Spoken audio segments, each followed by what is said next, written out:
నమస్తే సార్. గౌరవనీయులైన ముఖ్యమంత్రి గారికి, ఉప ముఖ్యమంత్రి గారికి, ఎడ్యుకేషన్ మినిస్టర్ గారికి నా నమస్కారాలు. సార్, ఈ వీడియో ద్వారా నా ఒక చిన్న సమస్యను విన్నవించాలనుకుంటున్నాను. అది మా పిల్లలు తల్లికి వందనం పథకానికి అనర్హులని ప్రభుత్వ అధికారులు తేల్చి చెప్పారు.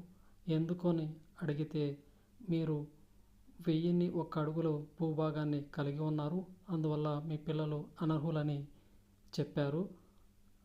మాకు 2003-2004 సంవత్సరంలో ప్రభుత్వం గృహం నిర్మించుకోవడానికి వాంబే పథకం కింద 1.5 సెంటు మాత్రమే భూభాగాన్ని ఇచ్చారు.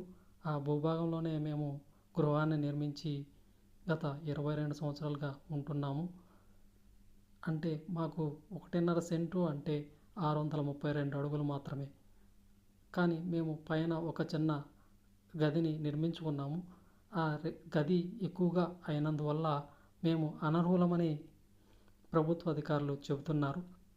అంటే మేము మా స్వయార్జితంగా ఎటువంటి ఆస్తి కలిగి ఉండలేదు, అలాగే ఎటువంటి ఆస్తి మేము కొనలేదు. కానీ ప్రభుత్వ అధికారులు మాత్రం మీరు 1 అడుగు ఎక్కువగా కలిగి ఉన్నందువల్ల మీరు అనర్హులని తేల్చి చెప్పేశారు. అంటే పేదరిక రేఖకి మేము దిగువ ఉన్నట్లా, ఎగువ ఉన్నట్లా మీరే తేల్చగలరు.